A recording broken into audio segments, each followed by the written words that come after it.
rapporteur.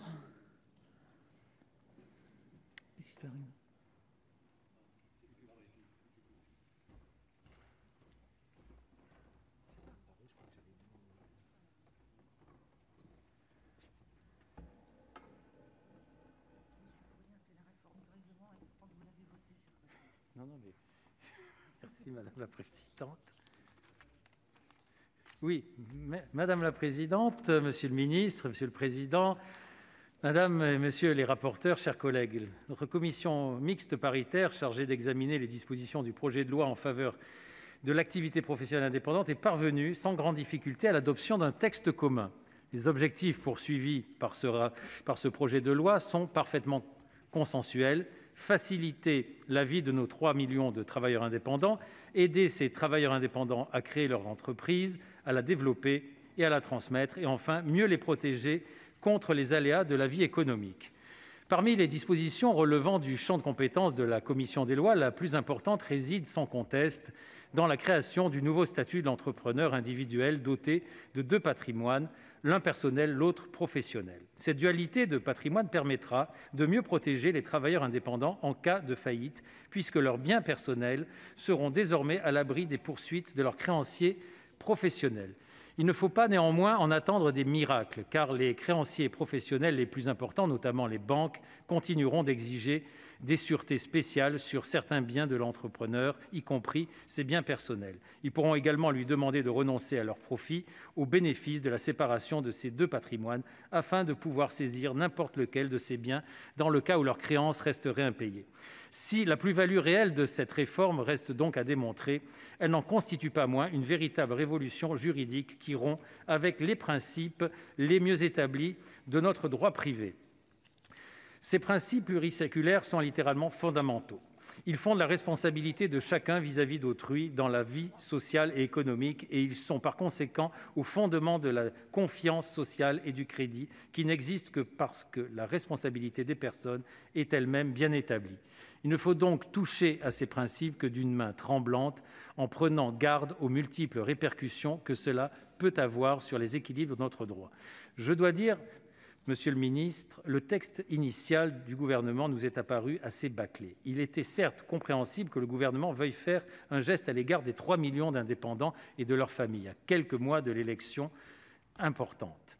Mais de là à présenter devant le Parlement un texte à trous, dans les 2 semaines qui lui étaient imparties pour examiner le projet de loi, le Sénat s'est attaché autant que possible à en combler les lacunes. Nous avons presque entièrement réécrit les dispositions relatives au nouveau statut de l'entrepreneur individuel.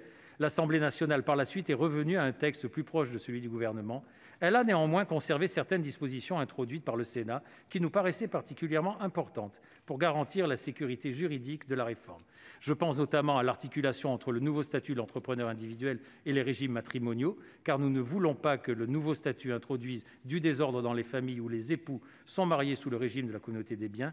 Je pense aussi au principe selon lequel la dualité patrimoniale n'est opposable au créancier qu'à compter du moment où l'entreprise a une existence publique, notamment du fait de son immatriculation, et à plusieurs dispositions visant à clarifier le régime du transfert universel du patrimoine professionnel qui était particulièrement inabouti dans le texte initial, et à la clarification des règles applicables en cas de cessation d'activité. Sur 2 autres points, nous avons pu parvenir en CMP à une rédaction de compromis. Le Sénat avait également souhaité inscrire directement dans la loi les dispositions visant à adapter les procédures collectives de surendettement au nouveau statut de l'entrepreneur individuel plutôt que de s'en remettre à une énième ordonnance. Car ces dispositions constituent le corollaire indispensable d'une telle réforme. Le nouveau statut n'aura fait ses preuves que s'il est capable de protéger efficacement l'entrepreneur en cas d'insolvabilité. Là encore, l'Assemblée nous a suivis. Grâce aux échanges que nous avons eus avec la rapporteure, Mme Verdier-Jouclas, à l'Assemblée nationale et le ministère de la Justice, nous sommes parvenus en commission mixte à une rédaction satisfaisante. L'autre sujet relevant de la compétence de la commission des lois et qui a animé nos discussions en CMP réside dans la réforme de l'exercice en société des professions libérales réglementées. Une nouvelle fois, l'impréparation du Gouvernement l'avait conduit à nous demander une très large habilitation à redéfinir par ordonnance les règles applicables en la matière. En première lecture, le Sénat avait supprimé cette habilitation. La question de savoir, par exemple, si des fonds d'investissement peuvent entrer au capital d'une société d'officiers ministériels ou de médecins libéraux et dans quelle proportion n'est pas une question simplement technique, monsieur le ministre, mais une question pleinement politique. Pour la sécurité de tous et pour ne pas ruiner la confiance que les Français ont envers leurs notaires ou leurs médecins, nous avons le devoir de garantir l'indépendance des professionnels libéraux dans l'exercice de leur profession. Sur ce sujet, monsieur le ministre, j'ai dû me résoudre à un compromis qui ne me satisfait pas entièrement. À la demande de l'Assemblée nationale, l'habilitation prévue à l'article 6 a été rétablie, mais le texte adopté par la CMP interdit au Gouvernement d'élargir par voie d'ordonnance la part du capital ou des droits de vote que des investisseurs étrangers au monde des professions libérales peuvent détenir au sein d'une société d'exercice libéral. C'est la moindre des garanties. Enfin, puisque j'ai terminé mon temps, ce projet de loi a suscité beaucoup d'attentes de la part des travailleurs indépendants. Certaines de ces attentes seront peut-être déçues.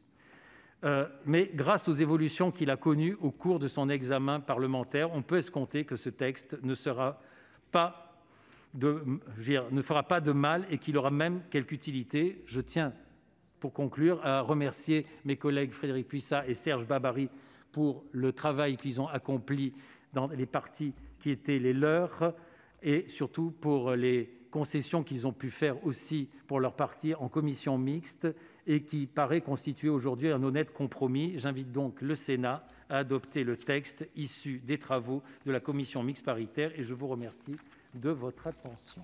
Et je remercie la présidente de sa générosité. Monsieur le ministre.